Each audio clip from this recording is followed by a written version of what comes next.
உங்களில் ஒருத்தியாக பாரதி வரதராஜன் ரொம்பவே ஒரு அற்புதமான ஒரு புத்தகத்தை பற்றி பார்த்துக்கிட்டு இருக்கோம். நீயே உன்னை சந்தி.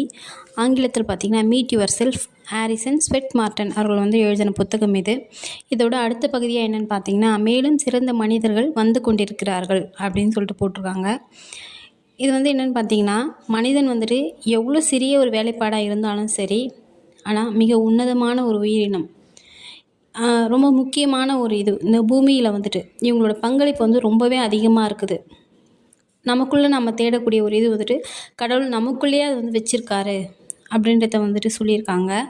ரொம்ப உயர்ந்த ஒரு பண்பை கொடுத்துருக்காங்க. இந்த சமுதாயத்துக்கு நம்ம நல்லது செய்யக்கூடிய அனைத்து விஷயத்தையும் நமக்குள்ளே எப்போதும் பில்ட் பண்ணி தான் அனுப்பியே இருக்கார் கடவுள்.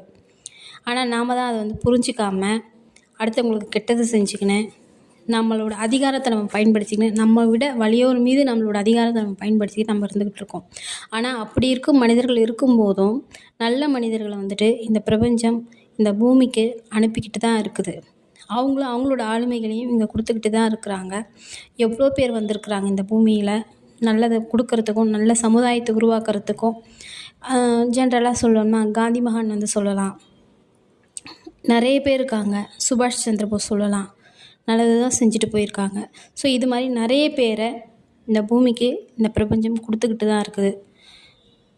இன்னும் அதிகமாக பார்த்திங்கன்னா, கடவுளோட கருணைக்கு உள்ளாகி ஒரு மனிதன் இங்கே வரான் அப்படின்னும் போது இன்னுமே ரொம்ப போற்றக்கூடிய மனிதர்களாக நிறைய பேரே வந்திருக்காங்க.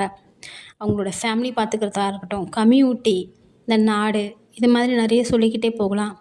ரொம்பவே ஒரு அற்புதமான மனித குலத்தை இந்த இயற்கை இந்த பூமிக்கு கொடுத்துக்கிட்டு தான் இருக்குது. இந்த தலைப்பை ரொம்ப அழகாக ஒரு விஷயத்த சொல்லி முடிக்கிறாங்க. அதாவது நமக்கும் கடவுளுக்கும் இடையில் ஒருத்தருக்கு ஒருத்தர் உதவிக்கிறதுக்கு ஒரே ஒரு தொழில் மட்டும் தான் இருக்குது. அது என்னென்னு பார்த்திங்கன்னா, நம்மளோட விதி அப்படின்னு சொல்லிட்டு முடிக்கிறாங்க. எஸ், ஆனால் அந்த விதியையும் நம்மளால் மாற்ற முடியுன்றதை இனி வரும் காலங்களில் நம்ம பார்க்கலாம். Thank you friends. லைக் பண்ணுங்கள், ஷேர் பண்ணுங்கள், கமெண்ட் பண்ணுங்கள், ஃபீட்பேக்கை கொடுக்க மறக்காதீங்க. Thank you all. Thank you universe.